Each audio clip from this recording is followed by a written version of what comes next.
Welcome back to my channel. আসসালামু আলাইকুম। আশা করি সবাই খুব ভালো আছেন। আজকে আপনাদেরকে বানিয়ে দেখাবো চিনি ছাড়া মুরালি। কিভাবে খুব সহজে চিনি ছাড়া এই মজাদার মুরালিটা বানাতে পারবেন সেই রেসিপিটি আপনাদের সঙ্গে শেয়ার করছি।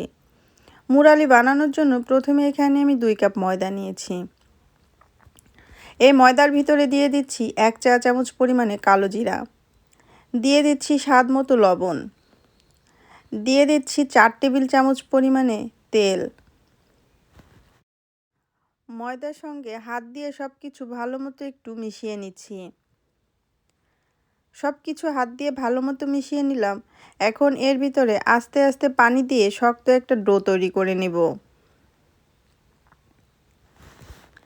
পানিটা একসাথে দেওয়া যাবে না, আস্তে আস্তে পানি দিয়ে এই ডোটা বানাতে হবে। একসাথে পানি দিলে ডোটা নরম হয়ে যেতে পারে। ময়দাটা মাখতে আমার 1 কাপের একটু কম পানি লেগেছে। ময়দাটা ভালো মতো মাখা হয়ে গিয়েছে। এই ময়দাটাকে আমি এখন ঢেকে রেখে দিব আধা ঘন্টার জন্য। আধা ঘন্টা পরে ফিরে আসলাম। এই ময়দাটা এখন হাত দিয়ে 1 থেকে 2 মিনিটের মতো মথে নেব। 1-2 মিনিটের মতো মথা হয়ে গিয়েছে। এই ডোটা দিয়ে আমি 2টা লেচি কেটে নিলাম। প্রথমে আমি একটা রুটি বানিয়ে নিচ্ছি। রুটিটা আমি একটু লম্বা করে বানিয়ে নিব।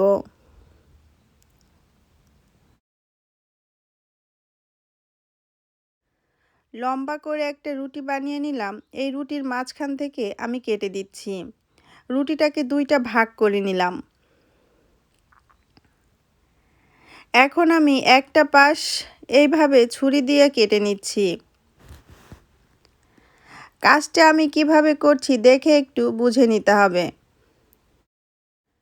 বাজারের অস্বাস্থ্যকর মুরালি না কিনে বাসায় এইভাবে সুস্বাদু মুরালি বানাতে পারেন। মুরালিগুলো সব বানিয়ে নিলাম। এদিকে চুলায় প্যানের ভিতরে বেশ কিছুটা তেল গরম বসিয়েছি। তেলের ভিতরে মুরালিগুলো দিয়ে দিচ্ছি ভাজার জন্য। মুরালিগুলো লাল লাল করে ভেজে নিতে হবে।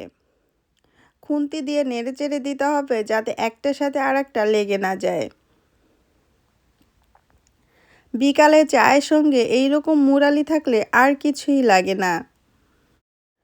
মুরালিগুলো সব ভাজা হয়ে গিয়েছে। এই মুরালিগুলো তেল থেকে তুলে নিচ্ছি। আমার রেসিপিটা আপনাদের কাছে কেমন লেগেছে আমাকে কমেন্টস করে জানাতে ভুলবেন না। দেখতেই পেলেন কত সহজে ভেজে নিলাম মুরালি। এটা ভাজাও যেমন সহজ আর খেতে অনেক বেশি টেস্টি। আমার ভিডিওটা দেখার জন্য আপনাদেরকে অসংখ্য ধন্যবাদ। যারা এখন পর্যন্ত আমার চ্যানেলটি সাবস্ক্রাইব করেনি অবশ্যই সাবস্ক্রাইব করে দিবেন। আপনাদের জন্য নতুন নতুন রেসিপি নিয়ে হাজির হব। আজকে এই পর্যন্ত। সবাই ভালো থাকবেন, আমার জন্য দোয়া করবেন। আল্লাহ হাফেজ।